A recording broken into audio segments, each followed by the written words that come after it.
go to the Volta region, where the Adaklu District Assembly there has rejected a nominee for the position of District Chief Executive for the 5th consecutive time. Juliana Petdokpo, who was the 3rd nominee for the position, polled 9 yes votes against 10 no votes when she was presented to the Assembly for confirmation on Wednesday. The Assembly members appealed to the local government ministry to do a wider consultation with stakeholders before nominating anybody for the position, else he or she would be rejected. Before the voting process to confirm or reject the nominee, appointments of government appointees were revoked and 6 new appointees were sworn in.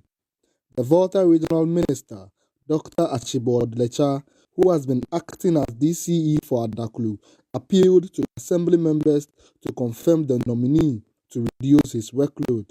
I would be very happy if you have your own DC here with you, so that documents will not be brought to me in work anymore, and so that I can hand over to her and also concentrate on my job.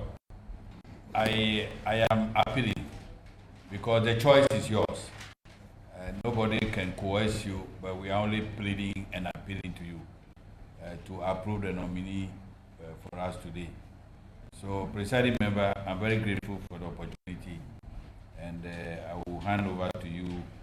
And at this juncture, I have the honor and the privilege to introduce to you the President's nominee for the position of DC Adaklu, the person of Juliana Petdokpo.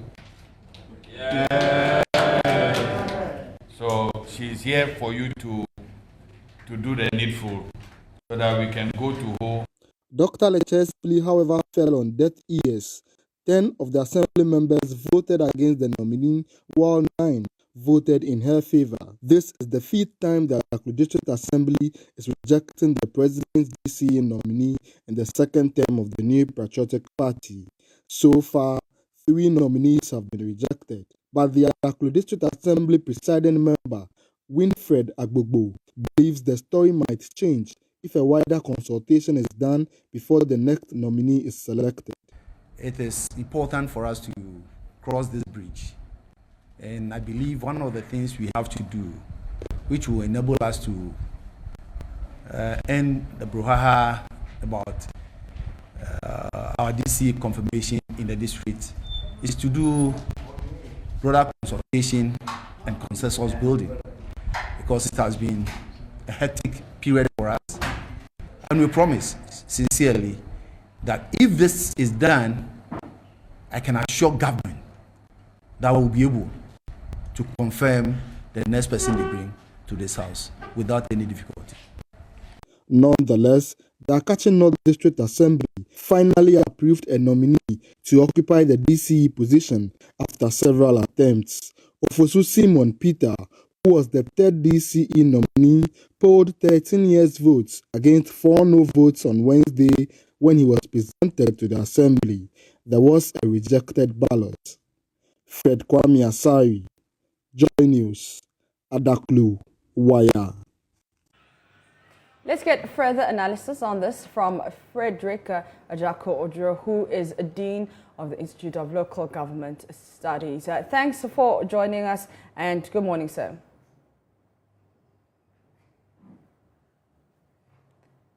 Good morning. Now, let's talk about this. What do you make of the story that we just played? Well, for me, there are 2 key things. I did hear the presiding member talking about extensive consultation, which I do agree. But then another thing that struck me was the fact that the nominee was a woman. Okay. And that we don't have enough women as district chief executives. But the few we are having are also facing this kind of challenge. Yeah. Which saddens me so much. Because if you're looking at the factors that are leading to maybe why we aren't getting enough women, this could be one of the factors. Okay. So these are things that we must bring into broader discussion, because when we talk about lack of consultation, what is it? I mean, in all the other places where there extensive consultation which led to the nominees being accepted. Mm-hmm. And what is the level of consultation expected in this particular instance to enable us to choose somebody suitable for the position? More so, why is it always difficult for women particularly, and even to an extent, people with disability having difficulty when they are nominated for some of these positions? Mm. I think there must be a greater level of public education about the need for women representation. I am not enthused one bit about this whole thing. Now, talking about public education, do you think the views of the people matter in deciding who should head the local assemblies? I mean, in all representation, the views of people who are going to be the direct beneficiaries matter. But then, to what extent? If we look at the legal regime, there must be consultation, but the consultation must not lead to the fact that a group will say, we don't want this. Some people may even rise up and say, as for us, we cannot be represented by women. Sometimes it may not be so obvious, but I mean, if you look at the undercurrent, some of these things come up. For me, we don't get enough of the women being nominated. So what is so difficult about the few who are nominated? We giving them the opportunity to serve. If this continues, it creates the impression that, the president, not this particular president, our president, failed to nominate women. But then, when you hear about affirmative action schemes going on, that people within the communities, within particular localities are kicking against women nominees, then it leaves a lot to be desired. Now, this being the 5th time she's being rejected, do you think the president should withdraw the nominee and choose someone else? I think maybe yes, because if a person has also been presented several times, though legally the president can keep on nominating same person. Okay. But if somebody has been presented several times and that person has also not succeeded in convincing the electorate, in this case the assembly members, to vote for them, then I think it is time another view is taken about the nominee.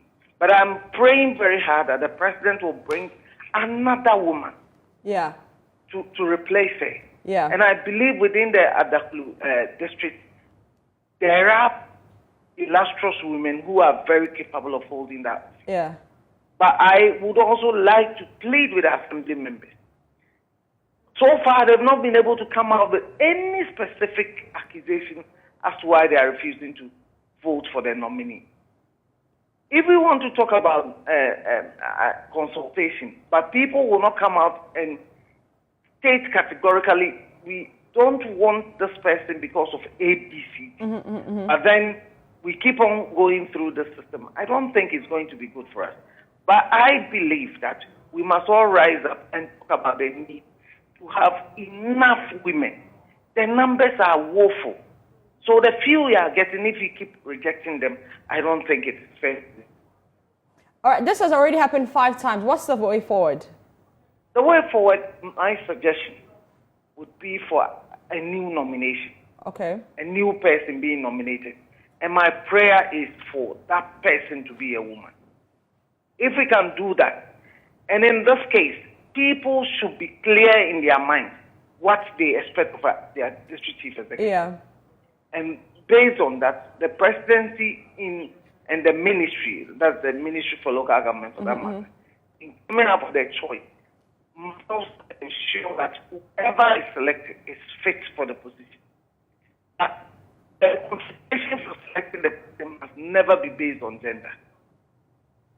All right, thank you very much. That is Mr. Frederick Adaklu, who is a Dean at the Institute of Local Government Studies.